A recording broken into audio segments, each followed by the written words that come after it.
Hey guys, hope you're all doing well. A couple of weeks ago, I have posted the community request on our Discord. We wanted to gather some questions and let our admins answer them. I would like to thank all of you for the hilarious and thought-provoking questions that, you have took your time to submit. Our admins actually had a fun time answering them, and, well, without further ado, I will just roll the video. So the first question comes from an anonymous user. I would like to ask about mounts in the shop and about the payment method. Mounts from the shop are 60% right now. Will their speed increase if we move to 40 plus brackets when 100 speed is available? Also, is there going to be a Visa payment method in the future for those who don't have a PayPal account?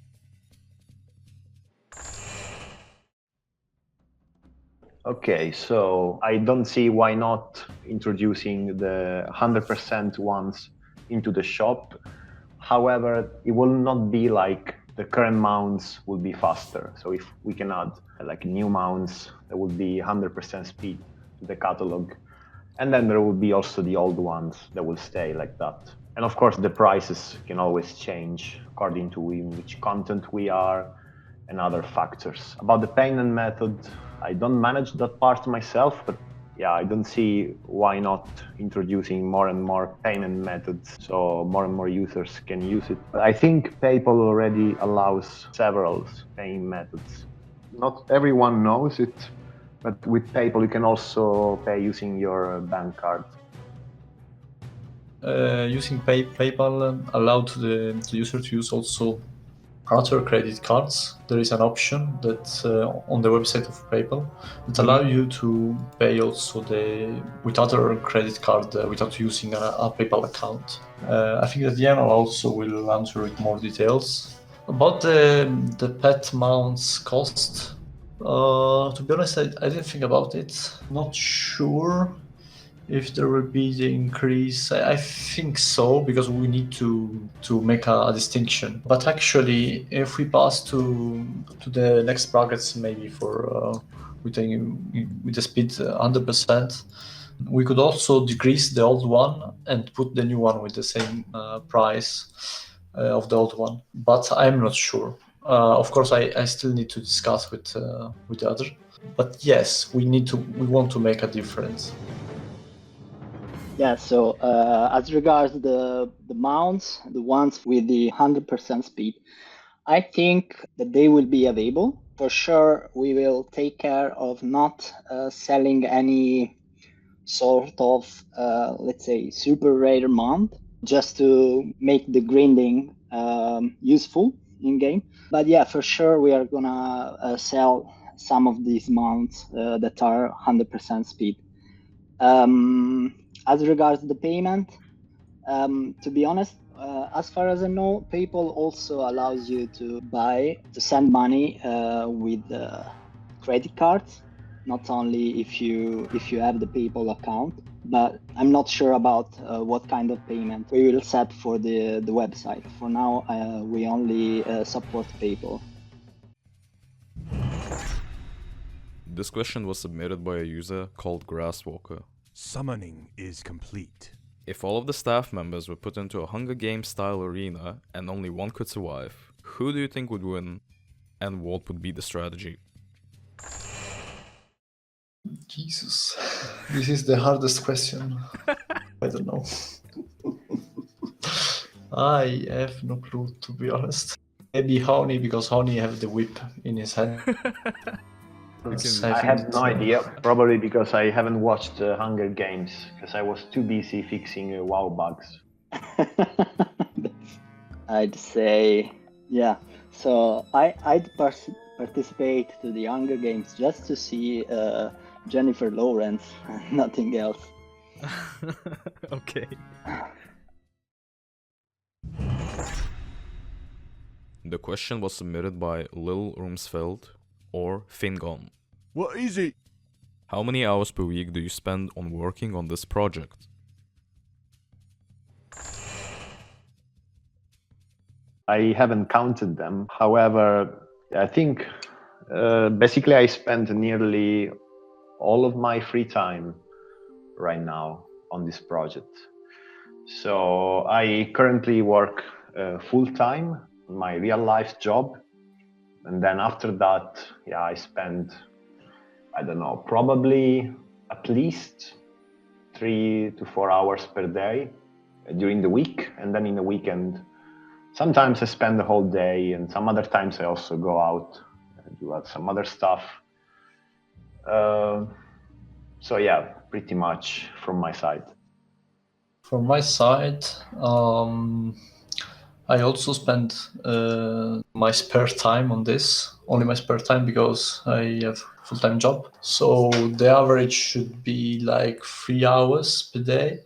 But of course, in the weekend, I can do also full-time usually. So yes, 3 hours per day.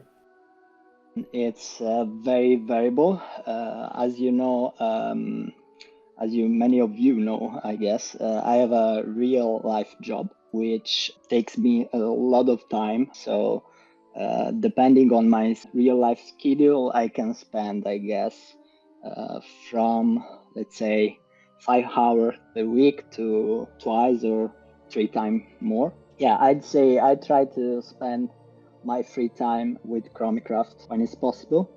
I have a good schedule, I'd say, so we try to make our best by arranging the team in order to go ahead with the job that we have to do. So let's say I have one-on-one call with some of the developers so when I cannot complete certain tasks, we can help each other. So we constantly try to keep the good work up and running. So. And the follow-up question by Mr. Fingon. That's it. I'm dead. How do you feel morally, ethically about working on a project that is owned by Blizzard Activision? Okay, this is a really, really interesting question. So, to be honest, I feel completely okay with it because I'm not working on a project that is owned by someone else. I'm working on an open source project. Then I know that many other people in the past and in the present and probably in the future as well will make a lot of profit using this kind of open source tools that we create and we maintain. But that's not what those tools are meant to be used for. So I worked on this project and also other similar projects like Mangos and Trinity Core, and then in 2016 we created Azeroth Core. I work it completely for free.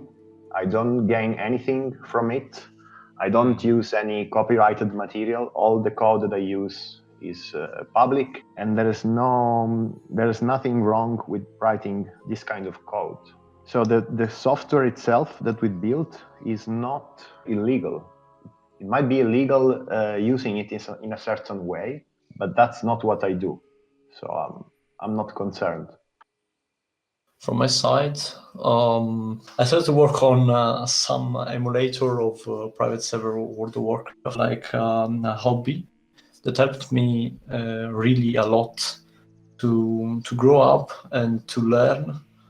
And now the project that we are working on, so Azeroth Core and of course ChromieCraft, I consider them a side project and a learning project also for others. I will never get any profit from them, and I think that we are not stealing users from Blizzard, because the Blizzard in some way also monitor the private servers, and in some way we are also advertising them. But what pushed me to work on this is that Azeroth Core is a learning project, and I want to give the same opportunities to others developers. And yeah, I don't feel so guilty. Just wanted to mention, because Helias reminded me about advertisement and for Blizzard. So I have this theory. Blizzard made it really easy to modify the realm list.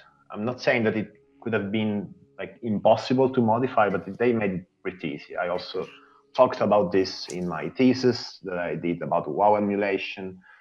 And of course, I can only speculate, but it feels like they made it too easy, right? And I don't think it's a coincidence. When I was like 15 years old, I had like a group of friends. All of them started playing WoW in private servers, and then all of them ended up playing in the retail.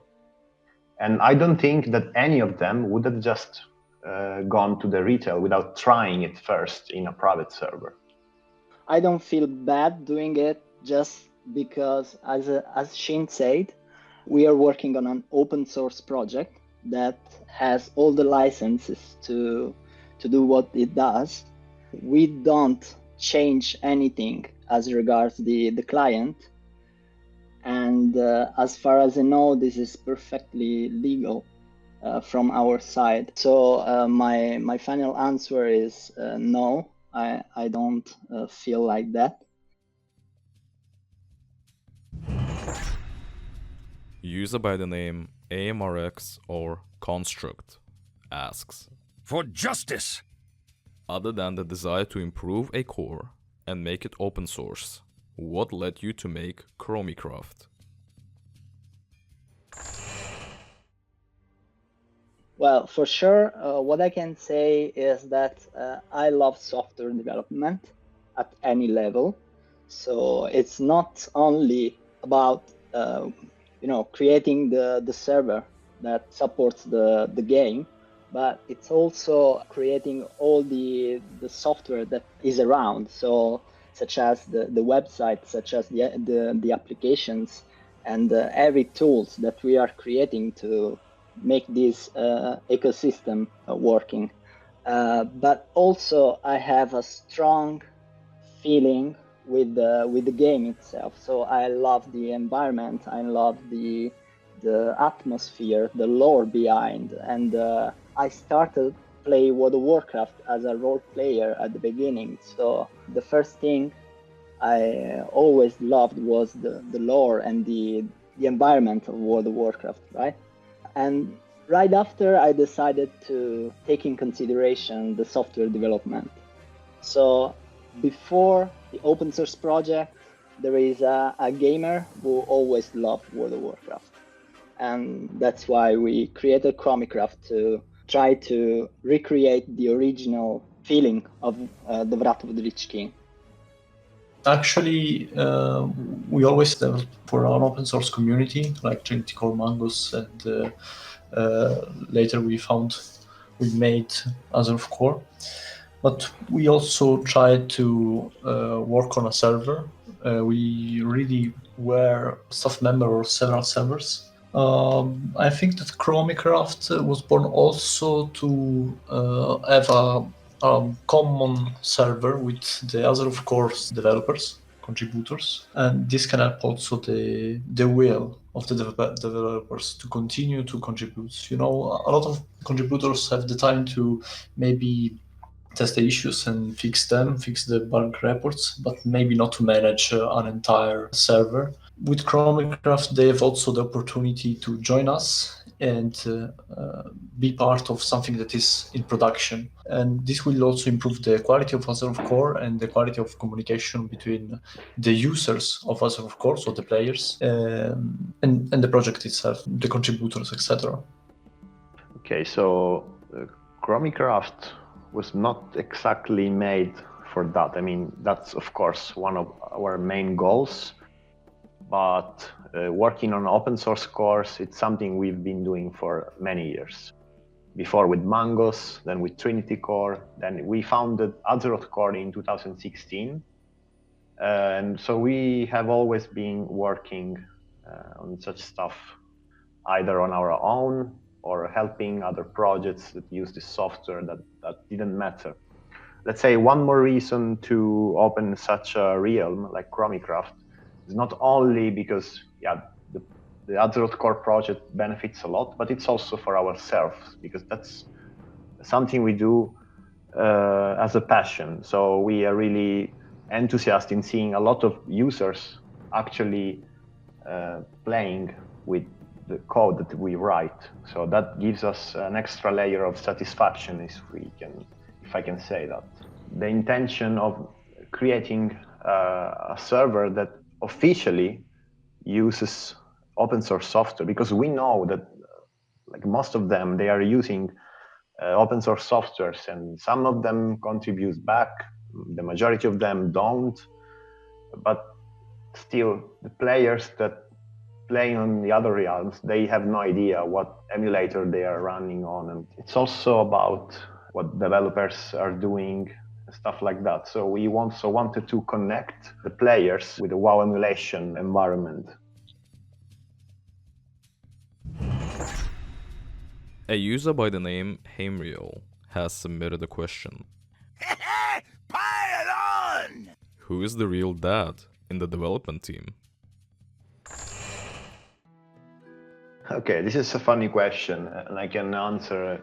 I think the real dad in this case is Yernal, because he was probably the one from longest working with this kind of stuff. Actually, when I played WoW the first time, I was playing in a server that was managed by him, and by then there was not even Mangos yet. I don't know what can I add more. I think that yes, Yanal is the dad. Also Vazer of Core, because when I was a child, like more than 10 years ago, when I played for the first time and then made my nickname alias for the first time, I played in the server of Yanal. So yes.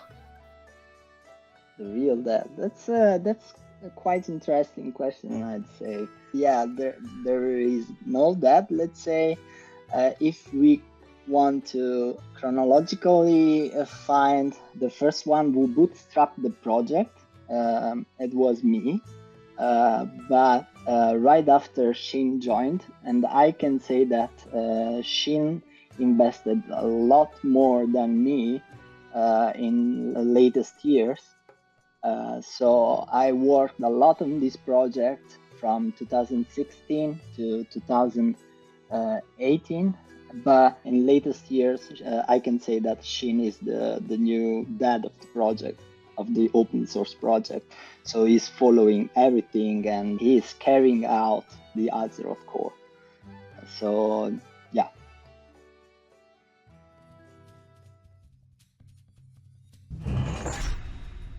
The next question is submitted by Fowler. For the wilds. Sup dudes. How are you gonna deal with 40 people raids? MC, BWL, AQ. Planning to keep it Blizz-like so we can farm it as 20 people raid? Because of rather the Lich King talents and items. Or buff trash and bosses to force us to bring 40 people? So we will definitely not buff them in order to reach 40 people. Of course, we will tweak them a bit in case they are either too hard or too easy, but most likely they cannot be too hard because, yeah, as the question mentions, we have the Brat talents and items. So, yeah, it's most likely the people will be able to do them with less than 40 people. So right now, I think something like 25 or 30, something like that. We haven't picked a decision yet, but we definitely don't target 40, and we definitely don't want to make it even too easy. So like it's not gonna be like 10 people, for example. And in general, we try not to deviate from Blitz-like when possible. I could only say that we want to make it balanced and but following the same style of the raids of the Blizzard. Nothing to add. We just want to make a balanced game. So this is still a decision that we are gonna take, but what I surely can say is that we don't want to have these raids extremely easy. So there should be a challenge. I'm not sure if we can provide a 40 players experience, since what we would like to do is keeping the ride the way it is. So what we are doing right now is fixing basically everything. So every single spell, every single mechanic, every single timer, and then testing it and check how many people they can host. So if it's feasible, And also taking in consideration that when we will reach the level 60, there will be a lot of people very well equipped, right? So we have to take it in consideration. I don't think we are gonna calibrate the ride itself to be more difficult than the original experience, but for sure we will take action to not allow that you just enter with a couple of people, let's say even 10, and just down everything at the day one. So that will be our challenge. We will try to do the best, and we will also try to do even better with Blackwing layer. So Molten Core will be a little bit our first test when it will be released for the public. And for sure, if there will be anything to improve, Blackwing layer will be even better. But yeah, at least for Molten Core, we are trying to do the best to keep the same feeling of the original experience. But we know that the talents, the changes that have been made on Wrath of the Lich King won't allow us to have a true 40 people ride.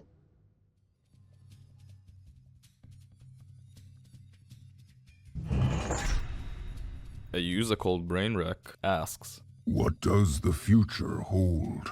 how long did the project take to be where it is now? And what was the most frustrating part? Love you guys.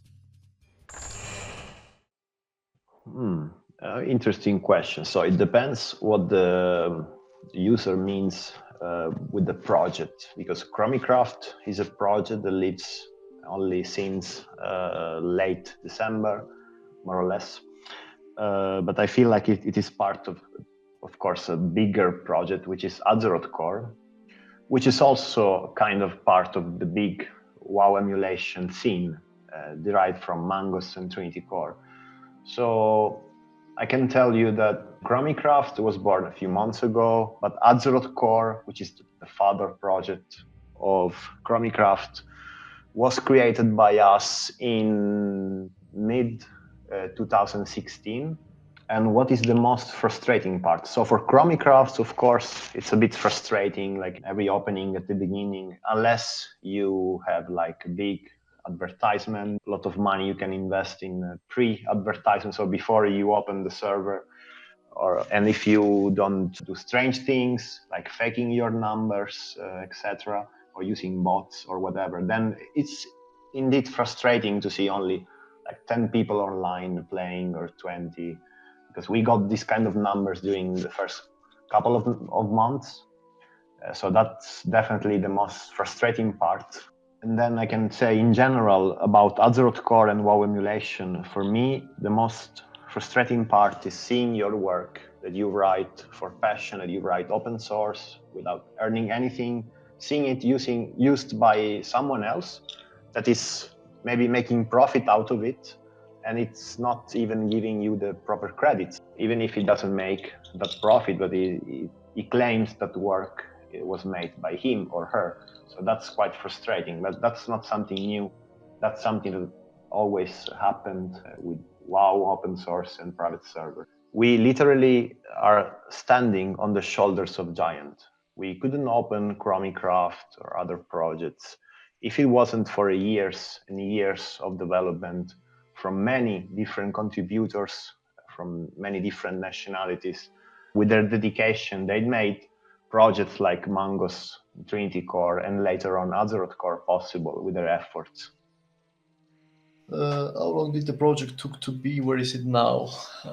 I think that to answer this, we need to consider that all the admins have at least 10 years of experience of World of Warcraft.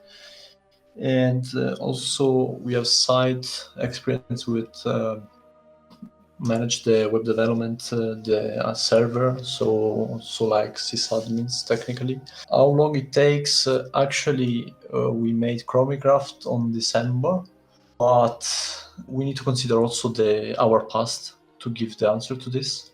And we of course worked on World of Warcraft simulation really a lot. We also technically having some difficulties for some security attacks about the website. We had, I think, at least 2 in past, and also some denial of distributed service attack, so the DDoS one. I think that this was the frustrated one because, one day you wake up, you have to work, and you also notice that your server is fucked. Your server is down because there is an attack, or maybe the website is not available for a security attack, and that's really a bit frustrated because you can't sleep if your website of ChromieCraft is not ready and available.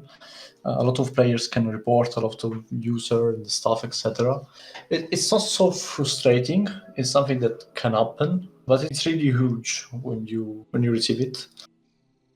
Well, I can say that as regards the open source project, this is a project that we started back in 2016, and we had another project before ChromieCraft. It was not WOTLK, let's say. Then at certain moment, when we had an open source project that was working for the end game part and also capable of having a lot of customization modules and stuff like that, we decided that it was the time to make this software completely working from the level 1 to the level 80. And to do that, we had this idea back in 2018 to make a step-by-step progression. So we were looking for a time where we could do it all together. And at a certain moment, we found, let's say, a stable moment to start to bootstrap this project. We started with not so many promises at the beginning, but eventually we found a lot of people who loved this project. And yes, as regards the ChromieCraft project, it took, I would say, 4 or 5 months to be in place, but this is a project that started back in 2016. So yeah, most frustrating part, well, to find people who can help us. So we are a no-profit organization, a registered one. And so we are not like all the other private server who makes a lot of money, pay people to get into the project. So what we can do is trying to find other people who, like us, love this project, and they help as volunteer. And it was the most frustrating part just because it's not so easy to do. So we constantly have to keep these wires all together in order to make this engine work. It's not something super easy when you are a no-profit organization.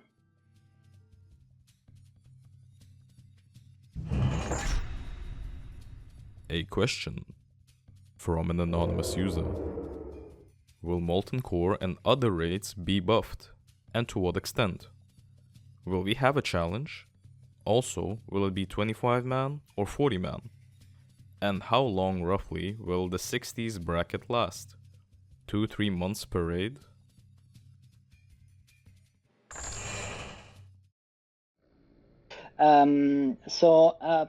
No, we are not gonna buff the ride. So that's something that I would like to clarify, because there is a golden rule behind what we are doing, is that we want to fix the content of the Wrath of the Lich King. So it means that we are not gonna, let's say, change anything as regard the content. So what we want to do is fixing the content in order to having exactly that experience that you should have in that expansion. So no, as regards the raid, we are not gonna buff it. We will try to make our best to calibrate, but I'm not sure if we are gonna do it by changing the raid stats. Probably not. I don't think so. There are other solutions, but we are still discussing it. And yeah, I'm not gonna share this information right now, but probably it won't be a 40-man, a little bit less, I guess. But yeah, we are not gonna buff the ride or changing any statistics, anything of the ride itself. So as for all the phases that we are doing right now, there's no fixed timeline yet, and we can't predict it. There are a lot of factors, but what I can tell that for sure, the rates, so like the 60 seasons and 70 etc. They will last usually longer than the current brackets are lasting. What I wanted to communicate is like a bracket like 2029 is of course smaller than a season of the TBC, for example, so or of Classic. So those ones will last longer, but we can't predict exactly how much because there are too many factors involved. User Rastless asks, Tread lightly. main question, taking in consideration the population of the server, have you got any plans on scaling classic raids to 10 and 25 man? Secondary question, with the increasing level cap, will you consider to make the experience X2 in the older brackets? For example, 1 to 39 is X2, 39 to 49 is X1. So the main question was already answered about increasing the experience rate when the level cap will be higher. What I can tell you is that this is definitely a topic of interest for our team. We don't want the game to be boring, so we are considering some options. We haven't come to a definitive decision yet, but we will definitely do something in order not to make the game too boring. So I can imagine, for example, when the level cap is very high and there are not many players playing in the starting zones, we have to make it a bit different or faster, or we'll do something. I can't tell for sure if we will just change the experience rate to 2 or maybe do something else, but that's in our plan to take care of this issue. As regards the experience in the next brackets, we are discussing about solutions to avoid that the leveling will be boring. The idea is to not increase the experience as our first solution, let's say. What we would like to have is that you just level without doing only quests. So one thing we would like to see is people leveling with dungeons and with battlegrounds and eventually with quests in order to have a leveling that constantly keeps you in activity, you know? We will probably have some special solution for people who already have other characters, but this topic is still in discussion. And this is the only thing I can say. A user by the name of Deedle is asking a very serious question. What to do? What to do? What is your favorite? Beer or whiskey?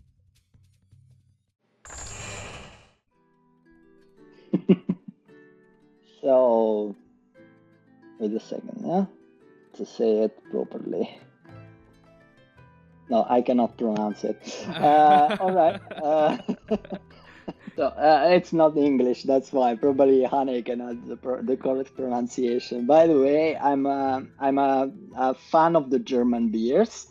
I started with those ones when I was a kid, let's say. So I love the Reinensgebot based beers. But recently, since I moved in Netherlands, I like also Belgian beers. So yeah, as regards whiskey, no, I'm not a fan of whiskeys. Nice question. I don't like beer, so maybe I can say whiskey, but in the last period of my life, I'm not drinking alcohol anymore. So I don't know. I think that I could opt for whiskey, but none of both, I think. On the other hand, I really like beer. I don't think I have a favorite. I like Jopen beer from the Jopenkerk, the Dutch beer. But yeah, I also like other kind of drinks. Like I love Sambuca. Yesterday I was coding while drinking a bit of Sambuca, and that felt amazing.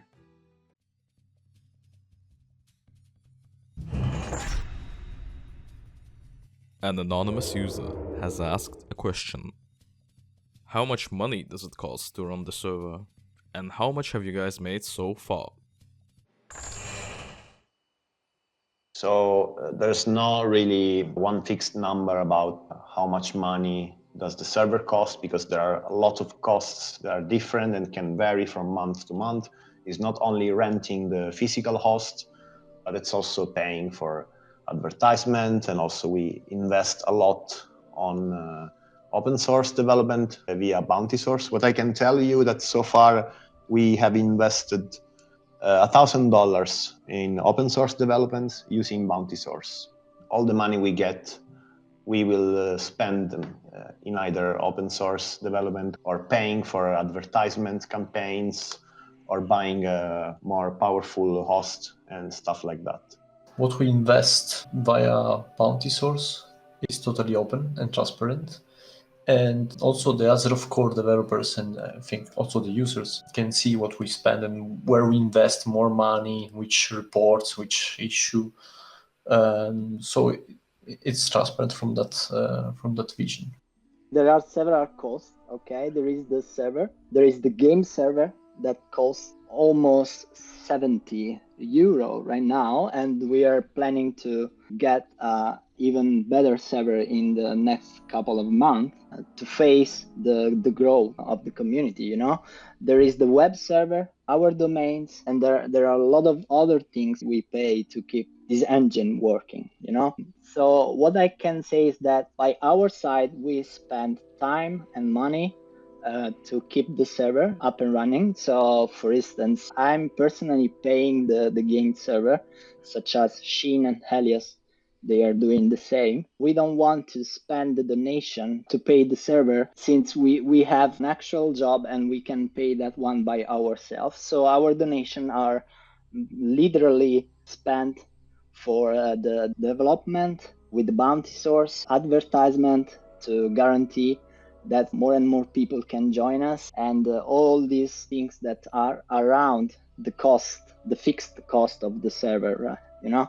We literally have to spend all the donations for the development and for the organization. We don't do any profit by law, because we are a registered no-profit organization. We are not just no-profit because of someone saying it. We have a tax, a VAT. So the money that you send must be spent for the organization.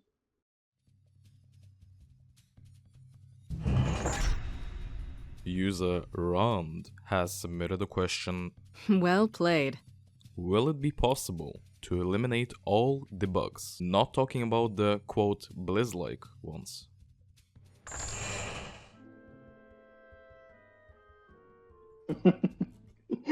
Yeah, that's actually a very good question, I'd say yes. I mean, that's what we would like to do. We don't know the future, what it deserves, right? I can say that it's too utopistic to say we will fix 100% of bugs, because the world is very vast. But let's say we would like to give the player the feeling that it's nearly impossible to spot a frequent bug. So that's our goal. So we would like to give the feeling that when you jump into the game, it's like playing the original game. And yeah, it's all about the feeling while you play. There will be for sure bugs, because it's a software feature. You cannot remove all of them.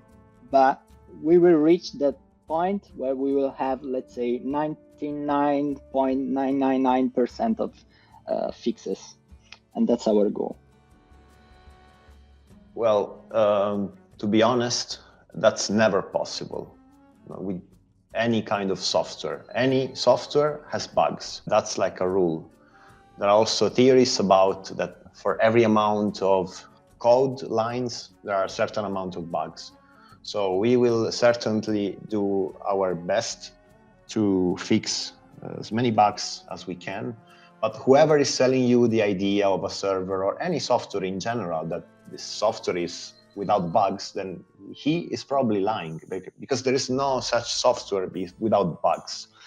About not talking about the Blizz-like ones, well, I'm not sure if I am interpreting this question correctly, but if it means Will we fix bugs that are also bugs in the retail? Then yeah, definitely, why not? It's well known that there are bugs in retail, and if we can, we will fix them as well. From my side, of course, yes, it's impossible to eliminate all the bugs in a software, any kind of software. About the Blizzard ones, sure, if we can fix also the Blizzard ones, and we did. An example is the poison hell that you make with the first aid one is bugged in WOTLK from Wrath of the Lich King from the patch 3.3, I remember, and we fixed it. About maybe, yes, the bugs, we can't delete all the bugs, but sure, we can also add some little feature that maybe the Blizzard have not. And a very nice follow-up question by VA Shroud. For honor. How successful has the bug reporting and fixing been so far? I would say it has been really successful because we got a lot of bug reports. I mean, a lot of valid bug reports and also a lot of fixes. I saw that clearly there was a huge increment in the amount of contributors and amount of lines of code pushed to the Azeroth core project since ChromieCraft is alive, for many reasons. First of all, because we are getting a lot of valid bug reports, including the ones that maybe in past no one really cared about reporting or fixing, like some low-level quests or things like that. A funny thing, we also fixed a bug about some graveyard missing that actually was first time reported somewhere on the web in 2008. I saw a conversation online about this. Another reason is because the ChromieCraft project attracted not only players, of course, but also contributors, so people that actually started writing code for Azeroth Core during these months. And that's really, really good. That's one of the most satisfying things. We are probably the first server that invests our money in the bug reports. The related community of the core, like Azeroth Core, and with this we are doing really a good job with the community and with the bug fixing. So I think that yes, it's a success so far. I'd say it was very successful. You can clearly see by scraping the insights of the Azeroth Core repository that from the beginning of 2021, we had an exponential increase of contribution when it comes to commits in the repository. And that's definitely because of the ChromieCraft project. But also the bug reporting is, for us, is very, very, very important. And we noticed that we had a lot of contributions as regards that. We also had a lot of testers. That's very, very cool.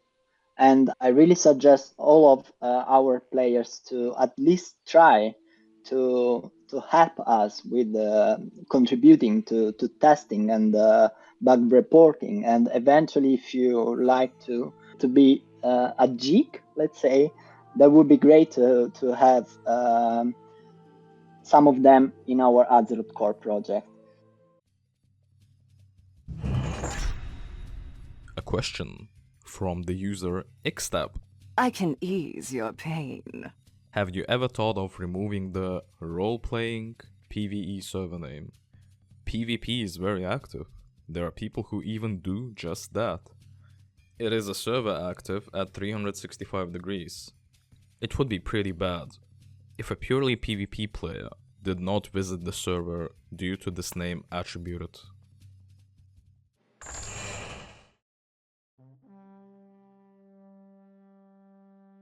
I completely agree with Xtub, and that's also something I've been saying for a while to all my staff members and contributors. We don't want to sell the server as PvE, because actually the PvE is the realm type, and that's just because we like to offer, whenever possible at least, to the people to choose to play the way they want. So if someone just wants to do quests without being annoyed by other people attacking him. We want to give the possibility.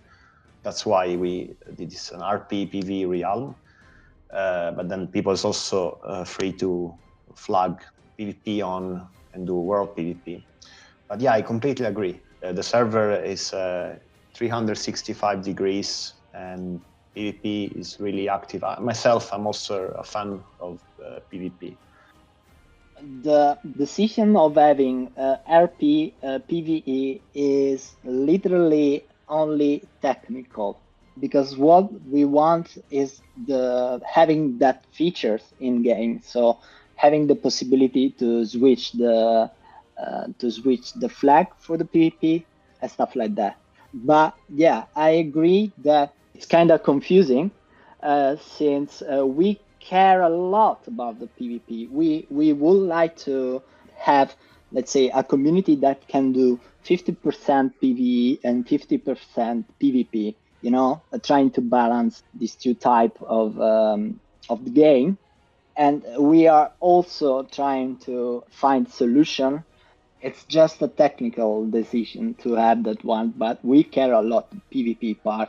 So we will try to let our users know that the PvP in our servers is taking in consideration. We care the PvP in the same way we care the PvE.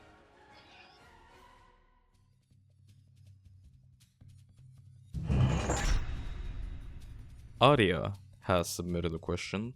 I will fight with honor. Regarding progression, would the devs consider re-adding open world content, bosses, 60 plus mobs outside Kara, to provide a challenge to PvE-minded players? Thank you for your attention.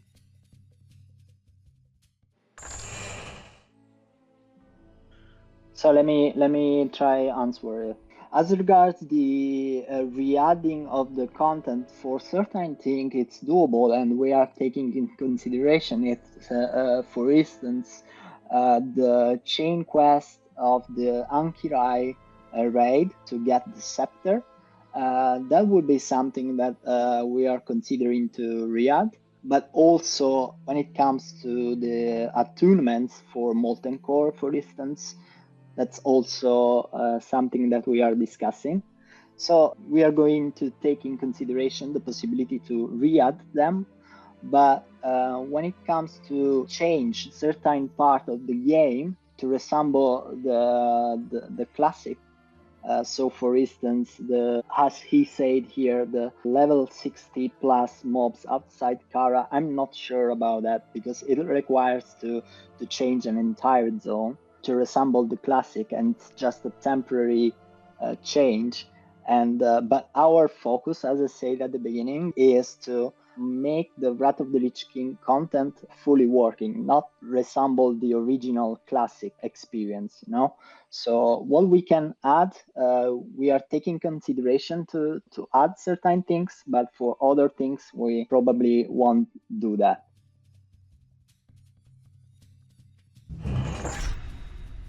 A question coming from an anonymous user. Is it possible to become a staff member or GM at some point? We have open position for GM. Or to be staff member, of course, we need to in some way test more than a GM. Anyone who wants to join, but sure, if anyone wants to help us to manage the server, yeah, sure, why not?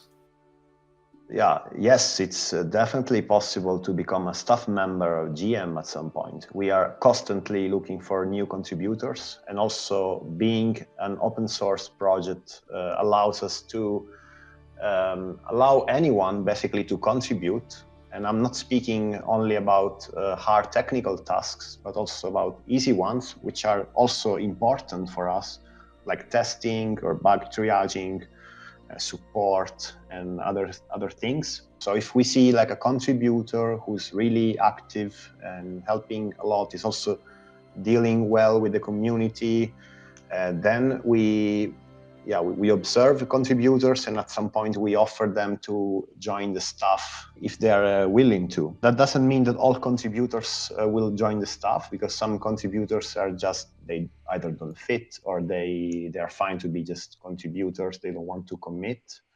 But yeah, to answer the question, definitely. So if you are interested, please read the tutorial how to contribute. There are a lot of things you can do. Whatever are your skills, even if you don't have any skills, but just a lot of time and you are willing to learn.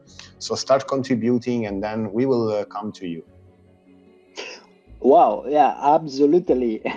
I'd say if you are a nice person, if you feel to be ready facing people, helping people, and helping us with our project, please do it. We always need talented people helping us with both the development, but also when it comes to be a game master or a moderator and stuff like that. So yeah, it's not something that everyone can do, right? You must have the skills to do that, also to communicate with people. Yeah, it's something that we definitely need. So we need as much help as possible.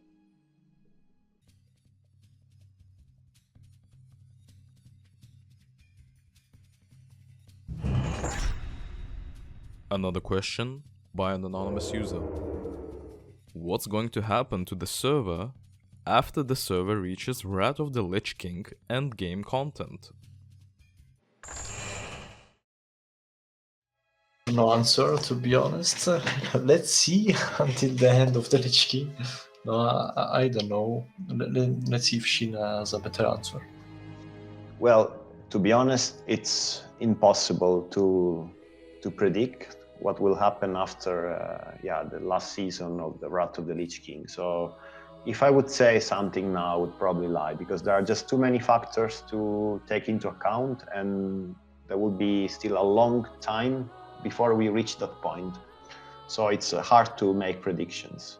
It will depend on factors like how big our population will be, how many contributors we will have, and then we will assess our possibilities. But right now we cannot come with an official plan for after Wrath of the Lich King.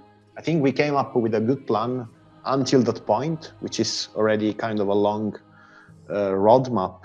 So for now, I would just focus on what we are already committed to and do it properly, and then we can think about the future. This is definitely not something that is gonna happen in the near future. We don't have any plans yet. There are some ideas on the table, and for sure I'm not gonna tell you it, but if the community will be still there to support us, to love us, let's say, we will definitely provide a new gaming experience for them. That could be, I don't know, new expansion or another realm with other characteristics. I don't know. We have different ideas, but we don't want to promise anything now. And we will see how the community will be when we will reach that time.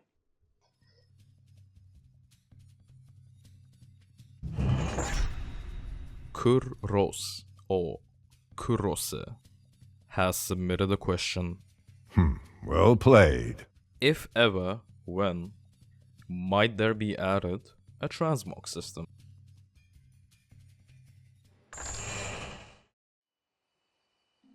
I cannot say for sure at this moment, because we haven't discussed this topic with the staff yet. But we will definitely evaluate this possibility. We will evaluate all options. We saw there are different opinions about this. It's quite a delicate topic. What I can tell for sure that we already have a working module for the Transmog, which is also open source and compatible with Azeroth Core. So this will be a matter of when we have the chance, because so far we have been busy with other topics for the project, but then we will evaluate this point and come up with a decision.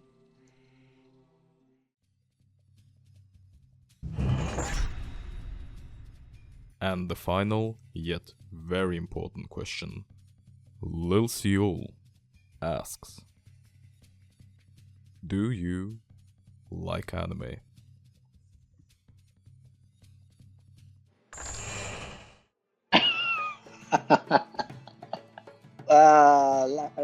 Last anime I watched,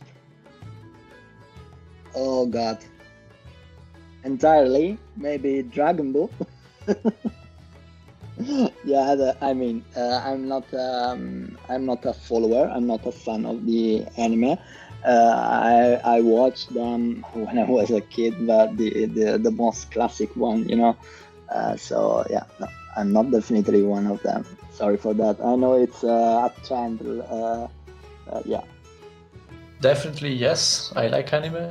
My first anime probably, if we can count, was like One Piece, but also Death Note. With Death Note I started to watch a lot of anime, like Code Geass and Steins Gate, and I don't know, I think that the list it's long. Yeah, I like anime. Yeah, I love animes. I also like One Piece, which is probably my favorite. I also love Death Note. I watched in a record time, and then Dragon Ball, I grew up with it, and probably many others.